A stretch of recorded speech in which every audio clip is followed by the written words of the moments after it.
General Powell, last year you gave a campaign contribution to Senator McCain. You have met twice at least with Barack Obama. Are you prepared to make a public declaration of which of these two candidates that you're prepared to support? Yes, but let me lead into it this way. I know both of these individuals very well now. I've known John for 25 years, as your setup said, and I've gotten to know Mr. Obama quite well over the past 2 years. Both of them are distinguished Americans who are patriotic, who are dedicated to the welfare of our country. Either one of them, I think, would be a good president. I have said to Mr. McCain that I admire all he has done. I have some concerns about the direction that the party has taken in recent years. It has moved more to the right than I would like to see it, but that's a choice the party makes. And I've said to Mr. Obama, you have to pass a test of, do you have enough experience, and do you bring the judgment to the table that would give us confidence that you would be a good president? And I've watched them over the past 2 years, frankly, and I've had this conversation with them. I have especially watched over the last 6 or 7 weeks as both of them have really taken a final exam with respect to this economic crisis that we are in and coming out of the conventions. And I must say that I've gotten a good measure of both. In the case of Mr. McCain, I found that he was a little unsure as to how to deal with the economic problems that we were having. And almost every day there was a different approach to the problem, and that concerned me. It's got the sensing that he didn't have a complete grasp of the economic problems that we had. And I was also concerned at the selection of Governor Palin. She's a very distinguished woman, and she's to be admired. But at the same time, now that we have had a chance to watch her for some 7 weeks, I don't believe she's ready to be President of the United States, which is the job of the Vice President. And so that raised some question in my mind as to the judgment that Senator McCain made. On the Obama side, I watched Mr. Obama, and I watched him during this 7-week period, and he displayed a steadiness, an intellectual curiosity, a depth of knowledge, and an approach to looking at problems like this and picking a vice president that I think is ready to be president on day one, and also in not just jumping in and changing every day, but showing intellectual vigor. I think that he has a definitive way of doing business that would serve us well. I also believe that on the Republican side, over the last 7 weeks, the approach of the Republican Party and Mr. McCain has become narrower and narrower. Mr. Obama, at the same time, has given us a more inclusive, broader reach into the needs and aspirations of our people. He's crossing lines, ethnic lines, racial lines, generational lines. He's thinking about all villages have values, all towns have values, not just small towns have values.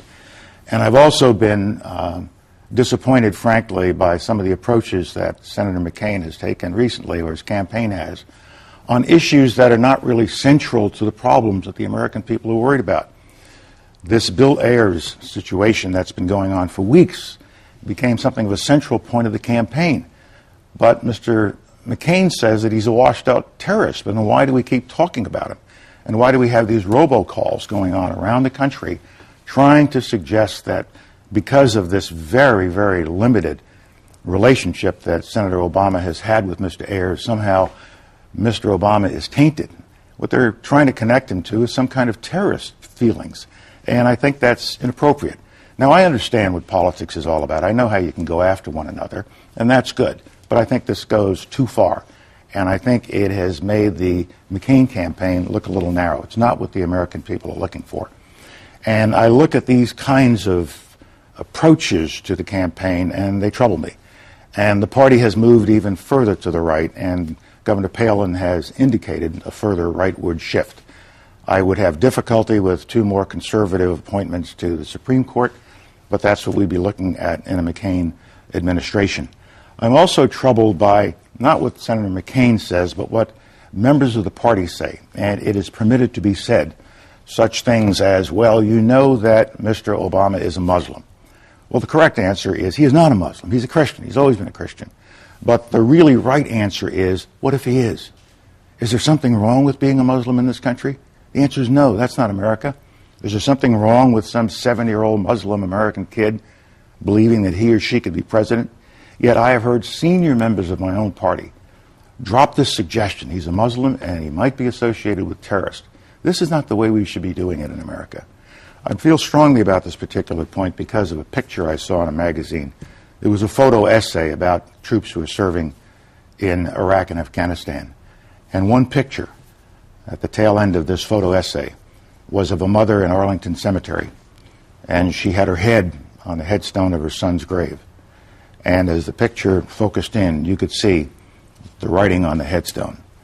And it gave his awards, Purple Heart, Bronze Star, showed that he died in Iraq, gave his date of birth, his date of death. He was 20 years old. And then at the very top of the headstone, it didn't have a Christian cross. It didn't have a Star of David. It had a crescent and a star of the Islamic faith. And his name was Kareem Rashad Sultan Khan. And he was an American. He was born in New Jersey. He was 14 years old at the time of 9/11. And he waited until he can go serve his country, and he gave his life. Now, we have got to stop polarizing ourselves in this way. And John McCain is as non-discriminatory as anyone I know. But I'm troubled about the fact that within the party, we have these kinds of expressions. So when I look at all of this, and I think back to my Army career, we've got two individuals, either one of them could be a good president. But which is the president that we need now? Which is the individual that serves the needs of the nation for the next period of time?